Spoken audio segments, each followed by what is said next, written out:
Everyone, welcome back to my channel অপনারা blog. আমার কাছের এবং দূরের সকল বন্ধুরা কেমন আছো?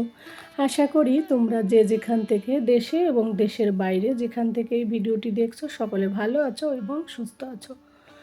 আমরাও তোমাদের ভালোবাসা ঠাকুরের আশীর্বাদে বেশ ভালো আছি। আজ ব্লগটা শুরু করলাম দুপুরের পরের থেকে। তোমাদের দাদাভাই খাওয়া দাওয়া করে অফিসে বেরিয়ে পড়েছে, বাবু সোনাও খাওয়া দাওয়া করে হোমওয়ার্ক করতে দিয়েছি, আর আমি নিজেও খাওয়া দাওয়া করে থালা বাসন ধুয়ে তারপরে এই যে রান্নাঘরের পরিষ্কার করার কাজে লেগে পড়লাম। ইচ্ছে করেই দুপুরের পরে কাজে লাগলাম, কারণ সকালবেলা টাইম পাইনি আজকে। আর কি বলো তো, বাবু সোনা এই 9টার সময় স্কুলে যায়, তো তারপরে ঘর ঝাড় মোছা এইসব করতে করতে না টাইম আর পাই না রান্নাঘরটা ধরতে।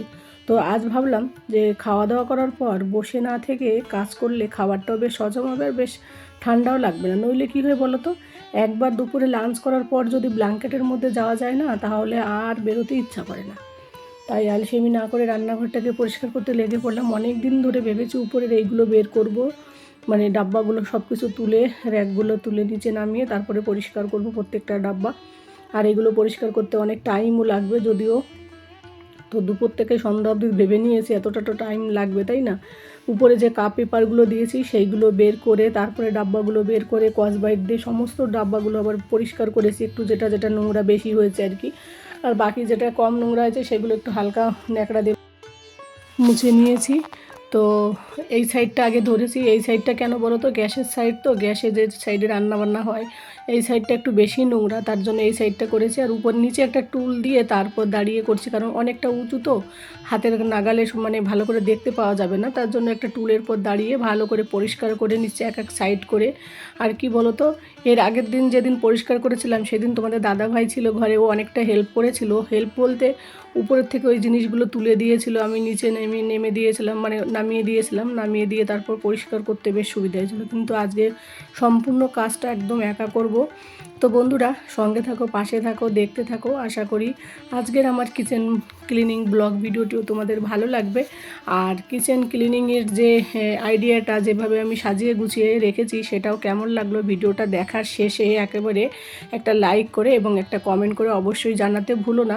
তবে হ্যাঁ, আমি কিন্তু এই রান্নাঘরের এই জিনিসগুলো না প্রত্যেক বছর 2 থেকে 3 বার, 2 বার না 3 বারেরও বেশি এখান থেকে ওখানে, ওখান থেকে এখানে আমি এইভাবে একটু চেঞ্জ করে করে সব কিছু রাখি। কী হয় বলো তো, একটু চেঞ্জ করলে না একঘেয়েমি লাগে না, ভালো লাগে দেখতে, একটু অন্যরকম লাগে। নইলেও সেই একই জায়গায় একই জিনিস পড়ে থাকে, অত মজা লাগে না। তবে হ্যাঁ, এইবার একটু লেট হলো, 3 মাস দেরি হলো, 3 মাসের বেশি হয়ে গেল আর কি। 3 মাসের মধ্যে চেষ্টা করি একবার চেঞ্জ করতে, কারণ একটুখানি এদিক থেকে ওদিক হলে বেশ ভালো লাগে দেখতে, বোরিং টাইপের লাগে না যে একই জিনিস এই সাইডে রয়েছে। তো তাছাড়া দেখতেও ভালো লাগে, দেখবে একটু একটু অন্যরকম হলে, যে কোনো জিনিস একটু চেঞ্জ হলে।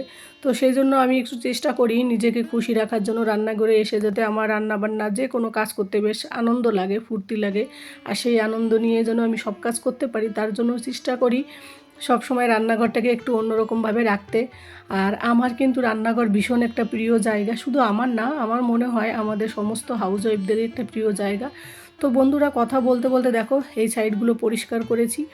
আর এবার কি করেছি বলো তো, র্যাকগুলো একেবারে দেওয়ালের সঙ্গে সাটিয়ে দিয়েছে, সামনে অনেকটা জায়গা বেঁচে গেছে, তার জন্য দেখো সামনেও কত কিছু র্যাকের সামনেও রাখা গিয়েছে, ছোটো ছোটো যে জিনিসগুলো সেইগুলো আমি এই যে র্যাকের সামনে রেখেছি।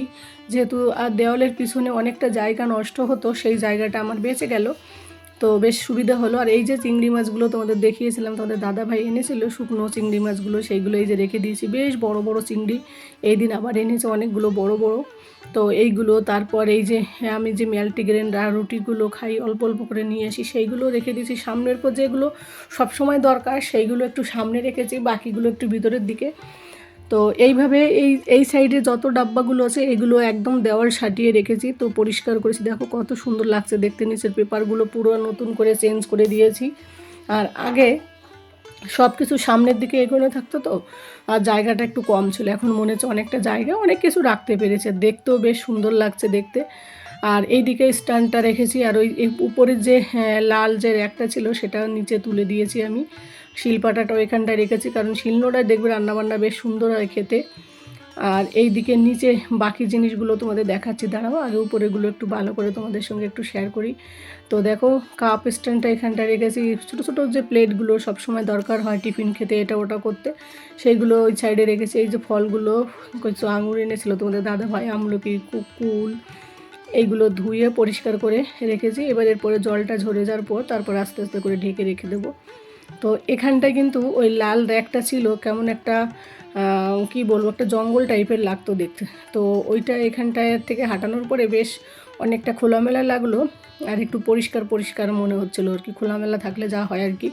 তো সব কিছু সুন্দর করে সাজিয়ে গুছিয়ে রান্নাঘরটা একদম মানে ক্লিনিং করে বেশ মানে বেশ মজা লাগে। মোট কথা কি আমার যে এত ভালো লাগে, মানে কী ভাষায় বোঝালে আমি তোমাদেরকে বোঝাবো জানি না। যাই হোক, যেদিন রান্নাঘর পরিষ্কার করি সেদিন মানসিকতা আমার ভীষণ ভালো লাগে, মন মানসিকতা সব কিছুই ভালো লাগে।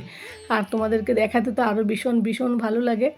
পরিষ্কার পরিচ্ছন্ন দেখতে কার না ভালো লাগে বলো। আর এই যে উপরে লাল র্যাকটা দেখো, এটা উপরে ছিল, তোমরা তো জানো কী হয় বলো তো, অনেক সময় নিচে ঝুঁকতে আমার না অনেক কষ্ট হয়, কোমরে ব্যাক পেইন আছে। তো তো এইগুলো অনেক সময় রান্নার রেসিপি করার জন্য এখানকার বাসনগুলো দরকার হয়, তাই আমি উপরে রেখেছিলাম। তো আজকে এটা একদম নিচে নামিয়ে দিলাম। আর সাইডে ওই যে সাদা ডাব্বাগুলো ছিল উপরের, সেগুলো দেখো উপরে একদম লম্বা করে রেখেছি। আর এই সাইডে তো এই একটাই ছিল, এটাও একটু ঝেড়ে ঝুড়ে পরিষ্কার করে, নিচেটা পুরো সব কিছু এই যে থালা বাসনগুলো ডাব্বাগুলো দেখছো সব বের করে পরিষ্কার করে তারপরে রেখেছি।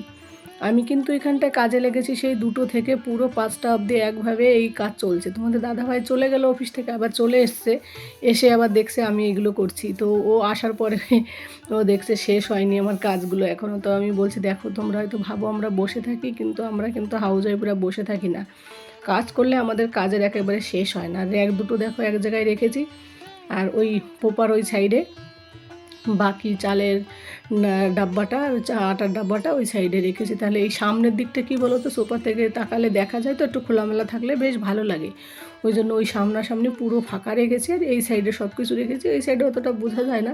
আর এই যে জল রাখার জন্য টুল কিনেছে তোমাদের দাদাভাই, উপরে রাখলে এই যে কী হয়, কিচেনের অনেকটা জায়গা নষ্ট হয়, তো ওই কারণে। আর এইদিকে ঝুড়িটা সব কিছু উপরের এই যে র্যাকটা, এই র্যাকগুলো সব কিছু তুলে পরিষ্কার করে র্যাকটা মুছে, সেগুলোর ভিডিওতে করিনি, অফ ক্যামেরায় করেছি। ওই থালা বাসনের র্যাকটাও বেশ সুন্দর করে পরিষ্কার করে, টিফিন বক্স, বড় বাটি সব কিছু আলাদা আলাদা করে সুন্দর করে গুছিয়ে রেখেছি। কি বলো তো, যে কোনো জিনিস একটু গুছানো থাকলে না কাজ করতে সুবিধা হয়, কখন কোনটা দরকার একটু করে সেখান থেকে হাত দিয়ে পাওয়া যায়। এলোমেলো করা থাকলে না সেগুলো বের করতেও ভালো লাগে না, দেখবে আর মানসিকতাও ভালো লাগে না, মনও ভালো থাকে না। তা যাই হোক, সন্ধ্যা হয়ে গেছে, তোমাদের দাদাভাইও চলে এলো। তো ভাবলাম অনেকটা কাজ করেছি, ওকে বললাম তুমি চা খাবে, বলছে না আমি খাবো না, তুমি খাও। তো আমি বললাম তাহলে ঠিক আছে আমি খেয়ে নিই। আমি ভেবেছি একটু কফি বানাবো আজকে, তো দেখি কি বানাই। তো প্রথমে 1 কাপ দিলাম, পরে আর একটুখানি জল দিলাম, কারণ জলটা ফুটালে বেশ খেতে বেশ ভালো লাগে, বেশি যত মানে ফোটানো হবে। তো এখন নিজের জন্য একটু চা অথবা কফি কিছু একটা বানিয়ে খেয়ে নেব, ক্লান্ত হয়ে গেছে অনেকটা। কি হয় বলো তো, অনেকক্ষণ দাঁড়িয়ে থাকলে না কোমর ব্যথা হয়। সেই সকাল 11টা থেকে রান্নাঘরে দাঁড়িয়ে রয়েছি, রান্নাবান্না করে খাওয়া দাওয়া থালা বাসন ধুতে ধুতে 2টো বেজে গেল। 2টোর পরে না বসে আবার এটা শুরু করেছি, তো ওই জন্য একটু ক্লান্ত লাগছে দেখতে, মানে একটু বসতে পাইনি। তো এবার একটু চাটা খাবো একটু আনন্দ করে, আর চা খেতে গেলে একটু মানে আরাম করে বসলে আমার বেশ ভালো লাগে। তো চা বানাতে এসে মনে মনে চিন্তা করলাম কফি না বানিয়ে চাই বানিয়ে নিই। তো একটা তেজপাতা দিলাম, তেজপাতার একটা মানে গন্ধটা চায়ে বেশ ভালোই লাগে।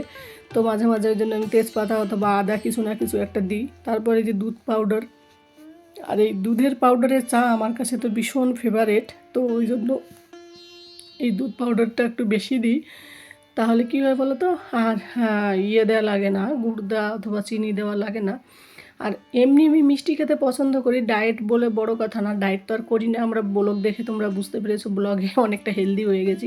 অ্যাকচুয়ালি চায়ে আমার চিনি ভালোই লাগে না মোট কথা, ওই জন্য আমি একটু পাউডার দুধ দিয়ে চা বানালে চিনি লাগে না, খেতেও আমার বেশ মজা লাগে। তো এখন এটা খাবো। তো বন্ধুরা, আজকের আমার এই ক্লিনিং ব্লগ ভিডিওটি তোমাদের কাছে কেমন লাগলো অবশ্যই কিন্তু কমেন্ট করে জানিও। আর এই দিকে দেখার একটা কথা তোমাদের বলতে ভুলেই গেছি, ছাদের থেকে এক গাদা জামা কাপড় দুপুরবেলা এনে রেখেছি, সেগুলো এখনও গুছানো হয়নি। তো চাটা খেয়ে ভেবেছি এগুলোও গুছাবো।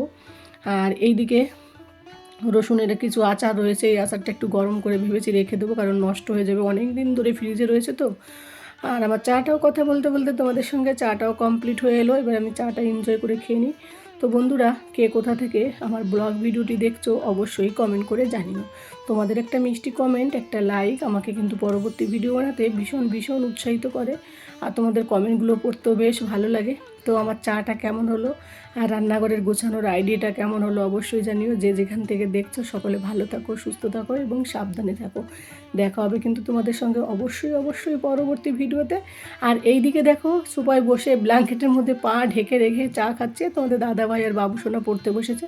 তো বন্ধুরা, tata, bye bye, good night.